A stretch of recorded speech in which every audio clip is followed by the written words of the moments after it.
मोदी, नरेंद्र मोदी या कहें नरेंद्र भाई दामोदर दास मोदी, बस नाम ही काफी है। ये वो नाम है जिसे भारत का नागरिक तो जानता ही है, दुनिया भर के राष्ट्रों के अध्यक्ष या मुखिया भी इसको पहचानते हैं और इनका लोहा भी मानते हैं, क्योंकि जहां एक तरफ वो महात्मा गांधी के अनुयायी हैं तो दूसरी तरफ लौह पुरुष सरदार पटेल के पच्चीनों पर भी चलते हैं। नमस्कार, मैं हूं अंजलि इस्टवाल और आप देख रहे हैं आज तक डिजिटल की ये खास पेशकश प्रधानमंत्री मोदी के जन्मदिन के मौके पर। पीएम मोदी का जन्म 17 सितंबर 1950 को हुआ। आजादी के बाद पैदा होकर देश के प्रधानमंत्री बनने वाले वे पहले व्यक्ति हैं। नरेंद्र मोदी ऐसे तीसरे व्यक्ति हैं जो पूर्ण बहुमत हासिल कर लगातार दूसरी बार देश के प्रधानमंत्री बने हैं। उनके पहले यह करिश्मा केवल पंडित जवाहरलाल नेहरू और इंदिरा गांधी ही कर सके थे। इस वीडियो में हम नरेंद्र मोदी के राजनीतिक सफर के बारे में थोड़ी जानकारी शेयर करेंगे, लेकिन उससे पहले आपको 14 नंबर से जुड़ा उनका इत्तेफाक बताती चलूं। वे देश के 14वें पीएम हैं और ये हुआ कब? साल 2014 में। इतना ही नहीं, पीएम से पहले वो गुजरात के मुख्यमंत्री थे। वे गुजरात के 14वें मुख्यमंत्री बने थे।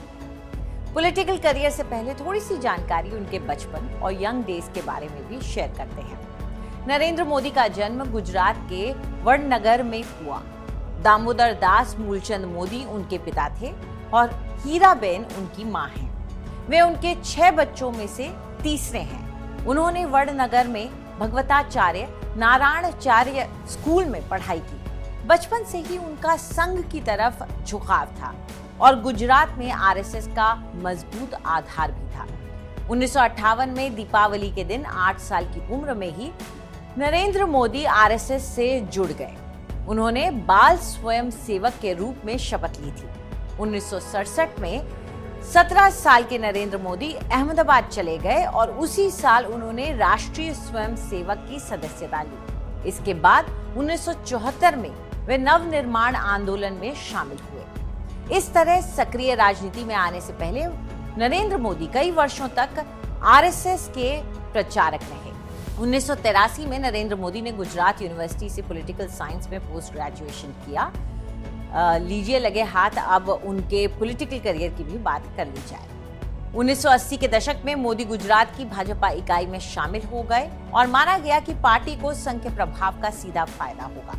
वे वर्ष 1988 और 89 में भारतीय जनता पार्टी की गुजरात इकाई के महासचिव बन गए। नरेंद्र मोदी ने लाल कृष्ण आडवाणी की 1990 की सोमनाथ अयोध्या रथ यात्रा के आयोजन में अहम भूमिका भी अदा की। इसके बाद वो भारतीय जनता पार्टी की ओर से कई राज्यों के प्रभारी बनाए गए। मोदी को 1995 में बीजेपी का राष्ट्रीय सचिव और 5 राज्यों का पार्टी प्रभारी बनाया गया। इसके बाद 1998 में उन्हें संगठन का महासचिव बनाया गया। अक्टूबर 2001 तक वो इस पद पर बने रहे। इसके बाद शुरू होती है उनके गुजरात के मुख्यमंत्री बनने की कहानी। 2001 में गुजरात के तत्कालीन मुख्यमंत्री केशुभाई पटेल का स्वास्थ्य और सार्वजनिक छवि दोनों ही खराब हो गए थे। तब 7 अक्टूबर 2001 को नरेंद्र मोदी गुजरात के मुख्यमंत्री पद पर नियुक्त किए गए।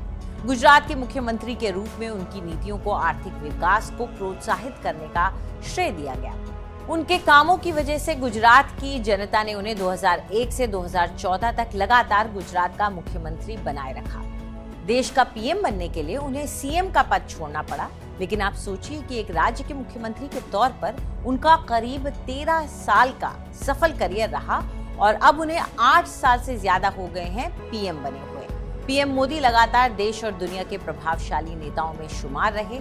उनके नेतृत्व में 2019 में बीजेपी ने पूर्ण बहुमत हासिल किया और 303 सीटें हासिल की। एनडीए गठबंधन को 353 सीटें मिली। उनके 72वें जन्मदिन पर आज तक डिजिटल उन्हें शुभकामनाएं देता है और विकास पुरुष के नाम से पुकारे जाने वाले पीएम मोदी को लगातार देश के लिए विकास कार्य करते रहने के लिए बधाई भी देता है। आपको हमारा वीडियो कैसा लगा कमेंट सेक्शन में हमें जरूर बताएं। साथ ही देश और दुनिया की तमाम बड़ी खबरों के लिए सब्सक्राइब करें आज तक।